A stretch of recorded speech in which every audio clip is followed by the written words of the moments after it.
नमस्कार, मेरे चैनल में आपका बहुत बहुत स्वागत है। हजारों स्वर गीत सुनाने। ये सास पतोह का नोक झोंक वाला है, बहुत आनंद होगा। लास्ट तक वीडियो को सुनिएगा, बहुत मजा आएगा सुनने में।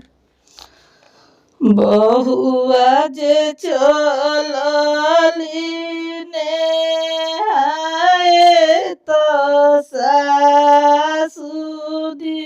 रे खेली हो ए बहुआ कवन चेली कवेलो भइलो गर भरही गइला हो ए बहुआ कवन रसी कवेलो भइलो गर भर गइला हो पुत मोरा बसले बा नरस पतोहिया गज ओ बर हो ए बहुआ कवन रसी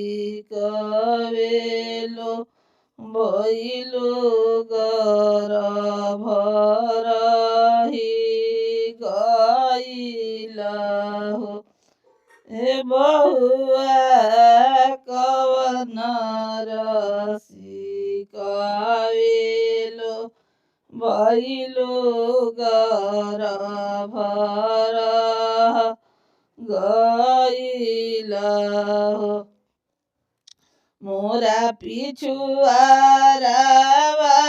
पट होरिया भैया सुनहु बचन मोरा हो ए भैया रेशम के डोरी बोरी देहु त भामारा बा जाइबी हो ए भैया रेशम के डोरिया बोर देहु त भामारा बा जाइबी आधा राति बीतले हर राति भामारा बा झाइले नी हो ए सासुजी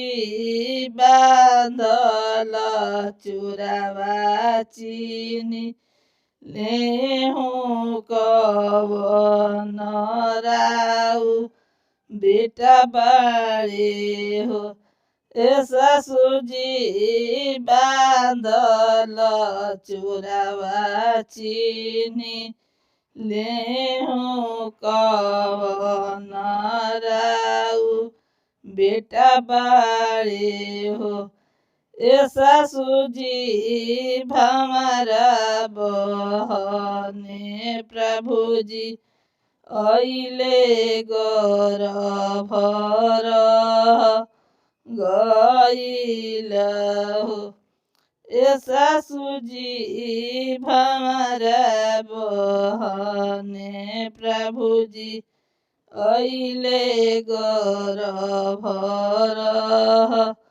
गइला हो। वीडियो पसंद आए तो वीडियो को लाइक कीजिए, चैनल को सब्सक्राइब कीजिए। फिर मिलते हैं अगले वीडियो के साथ।